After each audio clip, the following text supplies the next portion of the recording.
Question number 1. Tell me about your daughter Lulu.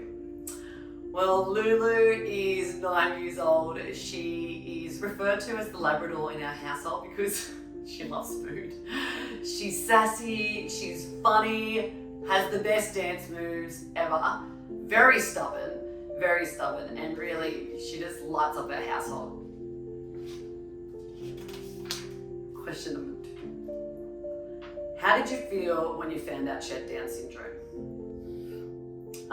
We were different than most people. We actually got the diagnosis when she was 6 weeks old, and when the nurse rang to say that we needed to come in to see the paediatrician, I just burst into tears. And so it was pretty emotional. And I think, a lot of people expect this stuff happens to other people. So when it's happening to you, it's very surreal, very overwhelming, very life-changing. And it's probably one of the biggest moments in my life to date.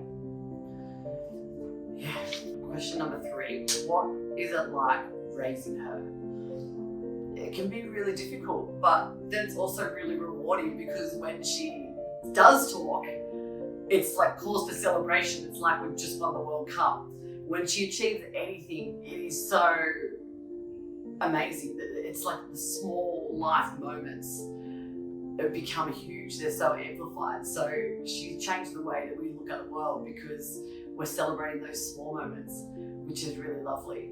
So it's challenging, but it's rewarding at the same time, and it gives you more depth as a person and more patience, I think.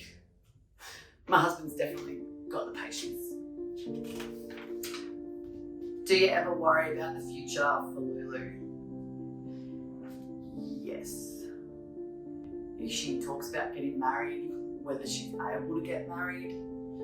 That's a big thing for us. She loves babies, but she probably won't be able to, she won't be able to have babies.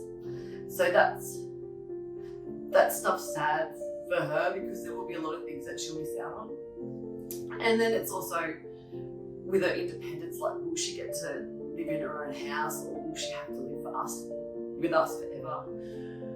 What happens when my husband and I die, if we pass away before her? So we do, because that's my biggest thing, is that she gets taken advantage of, or that people are ostracizing her, ridiculing her as an adult, and it just breaks my heart to think that could happen to her because people can have such prejudice when it comes to other people that have special needs or that are mentally delayed because they think that they don't understand, and they really do understand. Even now she understands if somebody is looking at her or treating her different, or is also ignorant of Down syndrome. So if she behaves differently, they really don't have any patience with her, and she can really pick up on that vibe. So she's a really good human detector, because if you are a good person, you have a good heart, she would generally pick up on that, and she would just get in and give you a big hug. But if you're not, she can pick up on that as well, because they're saying that you bring a life into the world that's going to be less than. And I can tell you, after 9 years with Lulu, there is nothing less than when it comes to the way that she lives. She lives in the now. She's all about what's happening right now. She takes simple pleasures out of everything, whether it's a cupcake, whether it's dancing to a TikTok. She gives the best hugs in the world. Like, she's living a good life. And final question, when you think of Lulu, what makes you smile? So many things. The joy she gets from eating a cupcake. Honestly, it never gets old. She had her first cupcake when she was 1, and she is such pure bliss every single bite. And she's still eating cupcakes. If she could have her way, she would eat a cupcake every day. but she still has that pure, unbridled joy every time she eats that cupcake. And the thing is too, every time she eats something like that, she wants to share it with you because she wants you to be as happy as she is. Just honestly, she makes me smile every single day, multiple times a day. And when I just think about her, I smile. So yeah, there's the smiling that's happening 24/7 and over the smallest things. But yeah, she's a beautiful girl.